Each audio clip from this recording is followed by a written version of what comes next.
It's JP, and today I will be addressing the seats in my 1996 Mustang. So something that all of you guys will know is that these original leather seats in these SN95s are particularly bad. I think the ones in the new edges are a little bit better, but they still rip. But my 96, they are completely gone. So a common trick is that people will take seats from the 05 to 14 generation. So these are the seats that are going in. I believe they're from a 2009 Mustang. I could be wrong though. They're pretty cool. They have the plates here. Not very worn out at all. There's no rips, which is what I'm concerned about. So first, you're gonna need a 15mm socket because there are 2 bolts in the back of each seat and 2 nuts in the front of each. Tightening them. Take those out like that, and then you're gonna want to pull back at the front, and it's sort of just gonna pop them out of those 2 studs in the front like so. There's gonna be a connector or connectors depending on your trim, and you're just gonna disconnect those and then rip the seat out. So first, taking the 05 to 09 seat, I'm just gonna remove these 4 bolts. They're actually nuts, and it's kind of a pain because you're basically gonna have to take a flex head ratcheting wrench and crank them off like this. So what I did was I took the seat rails off the SN seat and took it off of the 05 seat too. And what I have in here is I have the 05 seat just sitting on top of the SN seat rails. So now what I'm gonna do is I'm gonna mark the hole locations.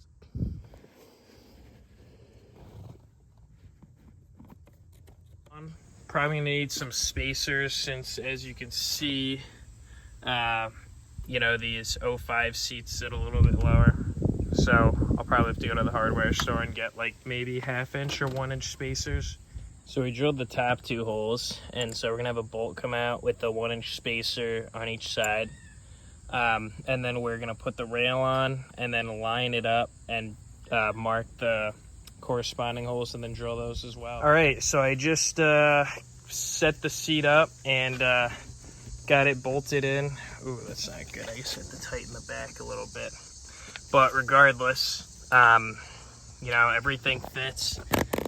Everything is bolted in for now. Seat slides back and forth.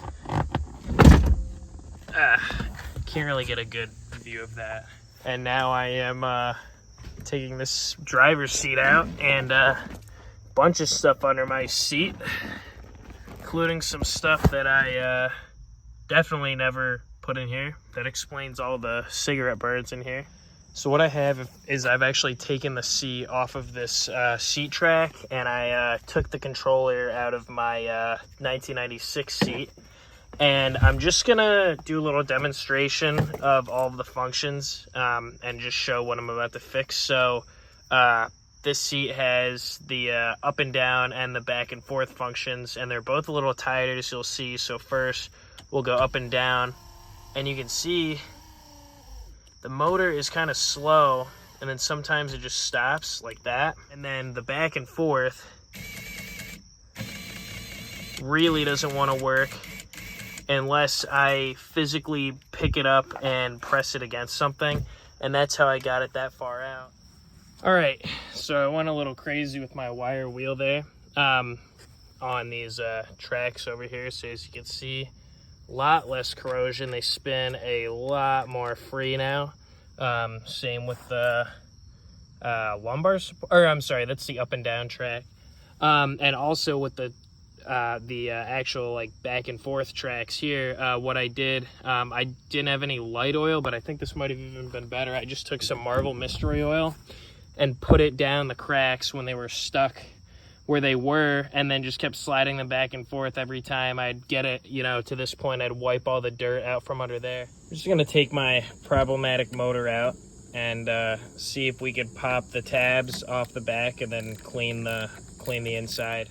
So I just popped this motor open, and it actually appears to be in decent shape. So I looked into this a little further, and that motor's good.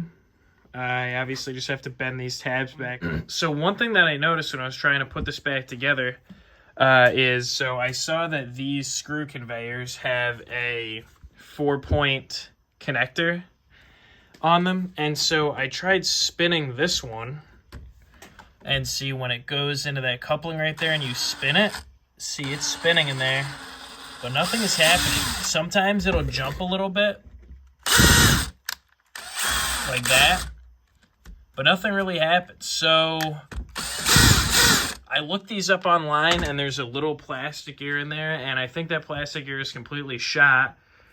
So then I thought, well, I have my 05 to 09 seat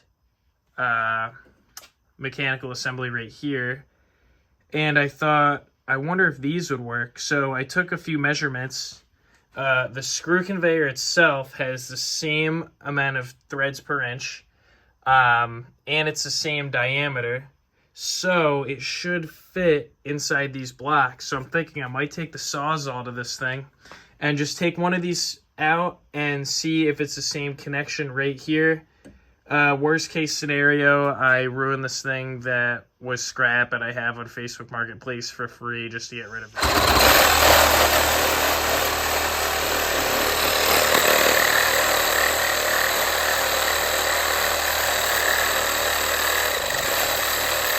And this is what I came up with. So, this screw conveyor is not going to work with the original blocks, okay? But it does work, you know. I'll hook it up to the coupling right there.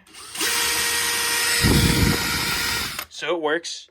So what I can do is I took the block from the 05 to 09 assembly, and I think what I can do is just take my belt sander and sand these two little dots off, and then get a washer or some type of spacer to mimic that that boss right there, and then I'll put that right there on each side, and then replace that. And then the only issue I have is that the 05 to 09 screw conveyor assembly is about 3 inches longer, so I'm gonna have to cut that off with the Sawzall probably, and then soften it up with the Dremel. Now we're gonna surgically remove this with the Zoll.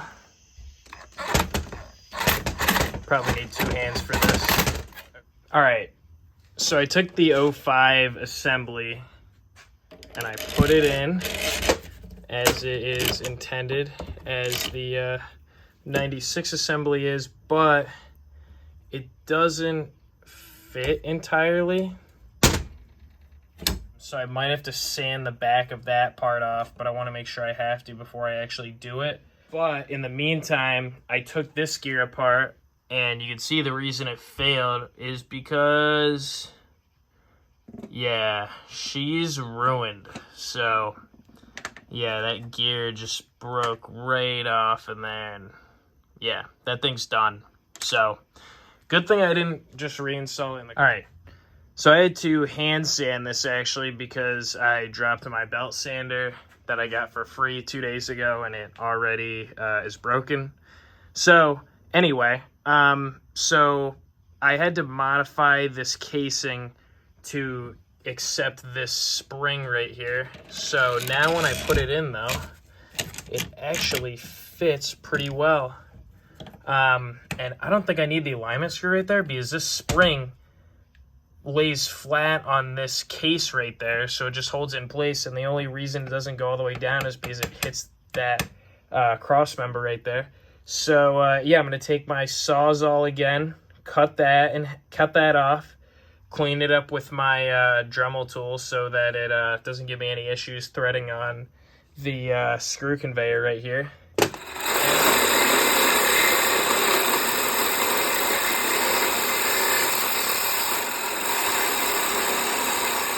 All right, so I have it fitted, and looks pretty good. The only thing is that the original bolts are a little too small, or too short, I should say, Well, just took the other screw conveyor out, and this thing is not good for anything anymore, except parts.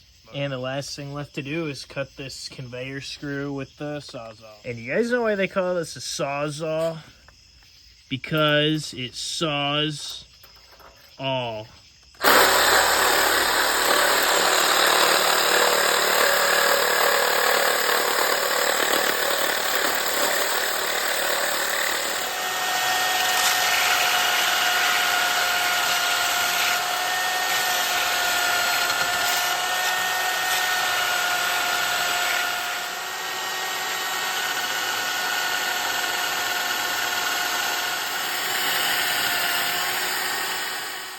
So I have the second conveyor in, and you know, everything lines up.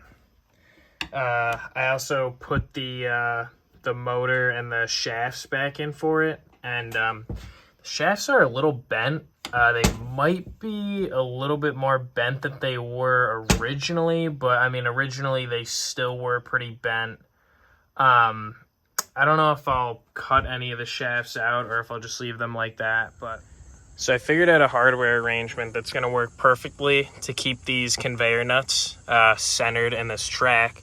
So first, we're going to have a nut with the washer on it. These are M10s if you're looking at doing this. And then we're going to press the washer on. And then we're going to put 2 washers on the inside. So both of these... and then we'll put it on. All right, so I have the full C-Track assembly in my car. Ended up needing 3 washers on the passenger side of the track and then 2 on the driver's side to get them centered where we needed them to be. One thing that you guys might encounter with this is I bought the smallest M10 bolts that I could find at the hardware store and put them in. And then when I first tried to move the seat back and forth, it didn't move. And that's because they were tight, and it must have been pushing into this nylon threaded guide right here and keeping it from moving back and forth. After I loosened it a little bit, works perfectly fine. So, yeah, I'm going to take these bolts off. Probably take my belt sander and sand off about I don't even know. I mean, it's not a lot. Maybe 1/8 of an inch, maybe even a little bit more than 1/8 of an inch. I mean, how much play do I have in there? Barely even maybe even like 1/16 of an inch. So anyway, and then I'll Loctite them, and then we'll put the seat in. Just sanded this bolt down a little bit. So now that I've applied Loctite, I'm just putting a tiny bit of Moly synthetic grease on the tracks and the screw conveyors. So we'll put it on these conveyors, push the seat up, and then you're obviously going to want to put it in your tracks too, just like that. So I'm going to spread that around, and then we'll be good. Just going to take the power seat switch from the SN and cut a little slot in the newer seat for it. And boom, there it is. So we'll just drill some holes in this seat just like we did with the passenger seat, and then it'll be good to go. Now we've got the seat track bolted in, so time to throw it in the car. And finally, I have my new seat in here, and now it's nice. It has the full range of motion as intended with the up and down.